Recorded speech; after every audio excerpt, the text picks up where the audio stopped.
Рахмон назначил своего сына вторым лицом в Таджикистане. «Газпром» продает газ Кыргызстану по завышенным ценам. В Таджикистане журналист приговорен к 1 году лишения свободы.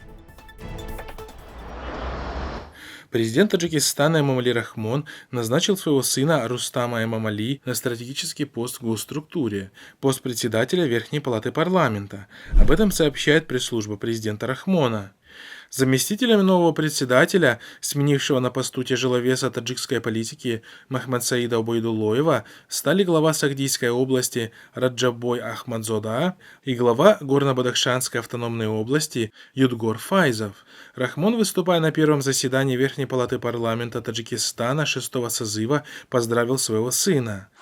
همچنین رستم امامعلی را به مناسبت رئیس مجلس ملی مجلس عالی جمهوری تاجیکستان احمدزاده رجب بای و فیضاف یادگار به حیث معاون اول و معاون رئیس مجلس ملی انتخاب شدنشان تبریک گفته به آنها نیز برای کار می‌خواهم. Напомним, 15 апреля, то есть за 2 дня до нового назначения своего сына, у президента Рахмона состоялся телефонный разговор с президентом РФ Путиным. При этом пресс-служба Рахмона не стала детально раскрывать подробности их разговора.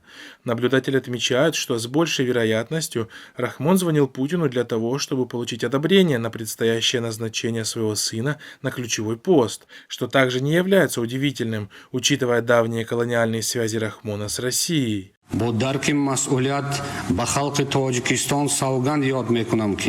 Политологи отмечают, что согласно таджикскому законодательству, Рустам Эмомали теперь является вторым лицом в стране после своего отца Рахмона. И в случае смерти, болезни или же отставки действующего президента станет исполнять обязанности президента Таджикистана.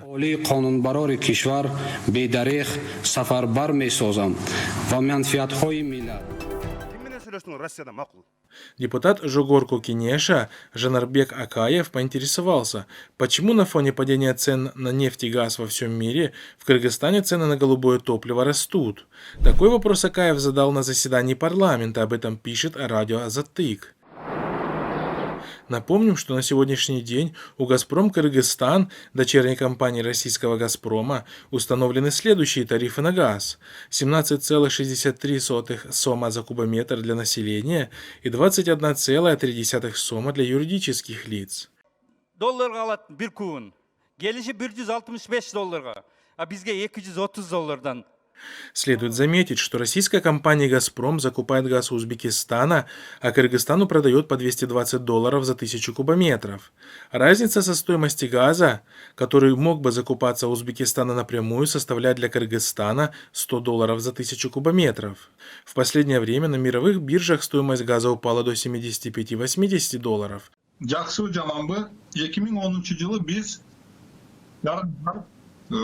Эксперт Шадирбек Маматокторов считает, что «Газпром» продает газ Кыргызстану по завышенным ценам. Российский «Газпром» покупает газ у Узбекистана по $120, а нам продают по $250. Для сравнения, Таджикистан, не являясь членом ЕАЭС, договорился с Узбекистаном и закупает газ по $120. Белоруссии «Газпром» продает газ по $127, а президент Александр Лукашенко считает цену высокой и пытается ее снизить до $90.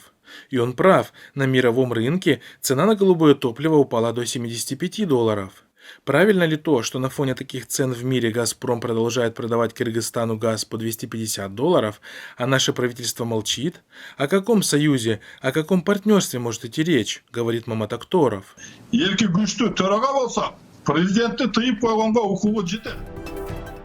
Суд района Шохмансур города Душанбе приговорил журналиста Далера Шарипова к 1 году лишения свободы с отбыванием наказания в колонии общего режима.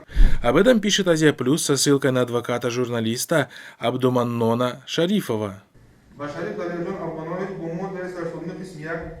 Суд признал виновным Далера Шарипова по статье 189 УК РТ «Разжигание национальной, расовой, местнической или религиозной вражды».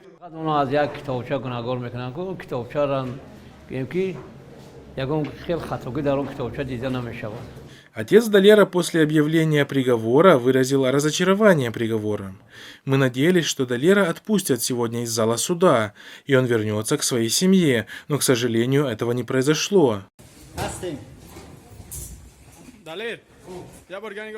Напомним, журналист Далер Шарипов был задержан 28 января правоохранительными органами по обвинению в так называемом экстремизме.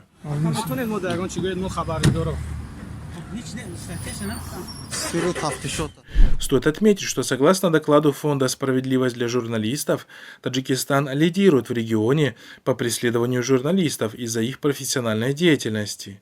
Основным типом атак на работников СМИ в Таджикистане являются атаки с использованием юридических или экономических механизмов, прежде всего обвинения в экстремизме, связях с террористами, возбуждение уголовных дел и лишение свободы работников СМИ. С 2017 по 2019 год число выявленных атак со стороны представителей властей, а также угроз нефизического характера или в киберпространстве увеличились в среднем в 3 раза. Журналисты, которые пишут критические статьи, подвергаются угрозам, преследованиям и могут быть обвинены в различных преступлениях, говорится в докладе. ягон вобастагӣ ба сири давлатӣ ва чиз вобастагӣ надорад, просто уснаш салоҳияти суд.